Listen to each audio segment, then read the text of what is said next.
বকুলপুর নামের একটা ছোট্ট গ্রামে সরলার দুই বৌমা ছিল। তার বড় বৌমা ছিল মধ্যবিত্ত গরিব পরিবারের মেয়ে ছিল, আর তার ছোট বৌমা ছিল সে অনেক ধনী পরিবারের মেয়ে।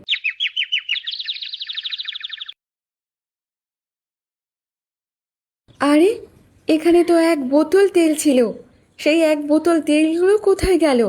এবার যদি তেল না থাকে তাহলে আমি পুরো রান্নাগুলো কি করে করব? তেল ছাড়া তো রান্না বান্না কিছুই করা যায় না। এ বাবা, তাহলে কি হবে? কাল নিশ্চয়ই ছোটকে রান্না করতে দেওয়া হয়েছিল, ছোটই সব রান্নার তেল শেষ করে দিয়েছে। ছোট, এই ছোট, একটু শুনে যা তো দেখি এদিকে। তখন সেখানে ছোট বৌমা পূজা চলে আসে। আরে দিদি, বলো, তুমি এমনভাবে কেন ডাকাডাকি করছো গো আমাকে? ডাকাডাকি কেন করছি? সাধে করছি নাকি ডাকাডাকি? কালকে তোকে রান্না করতে দেওয়া হয়েছিল, তাই এক এক বোতল তেল ছিল, সব তেল রান্না করে নিয়েছিস। তাই এবার আমি কি দিয়ে রান্না করব বল তো দেখি? এখন তো কোনো কিছুই নেই, এবার যে আমাকে মাছটা ভাজতে হবে। এবার আমি তেল ছাড়া মাছ কি করে ভাজবো বলতো? আর তেল ছাড়া তরকারি কিভাবে করব সেটা বল দেখি তো।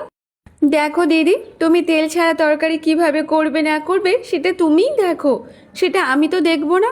আর তুমি জানো, এমনিতে আমার বাপের বাড়ি এই এক বোতল তেল আমাদের বাড়ির কাছের লোকরাই খায়, আর তুমি বলছো যে এক বোতল তেল ছাড়া কি করবে?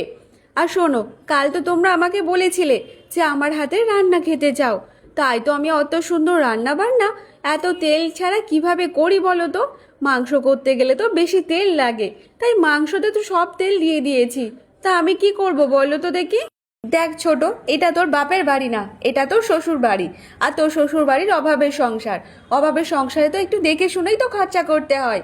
তুই যদি এমনভাবে খরচা করিস তাহলে কিভাবে চলবে বলতো? দেখো দিদি, এত তো বেশি তেলে তরকারি তুমি কখনোই খাওনি, তাই তো এমনভাবেই বলছো। কাল যখন রান্না করেছিলাম তখন অনেক তেল লেগে গিয়েছিল, তা আমি কি করব বলো তো? তাই জন্য সব তেলে রান্না করে নিয়ে নিয়েছি। আর এমনিতে তুমি তো এইসব কখনোই দেখোনি, তুমি তো হাবাদে ঘরের মেয়ে, দেখবে কি করে বলো দেও? আরে ছোট, তুই এত বড় একটা কথা বলতে পারলি যে আমি হাবাদে ঘরের মেয়ে? হ্যাঁ, মানছি আমার বাবা অনেক গরিব, আমরা অনেক অভাবের সংসার থেকে এসেছি, কিন্তু তারপরেও তুই এত বড় একটা কথা বললি বোন আমার। আমি যে তোর দিদির মতো, আর দিদিকে কেউ এমনভাবে বলে বলতো দেখি? দেখো দিদি, যেটা সত্যি সেটাই বলেছি, আর এখানে দাঁড়িয়ে দাঁড়িয়ে সময় নষ্ট করলে আমার চলবে না। আমার যে অনেক কাজ আছে, আমি যাই। ছোট বৌমা পূজার এমন কথা শুনে বড় বৌমা অনেক কষ্ট পায়।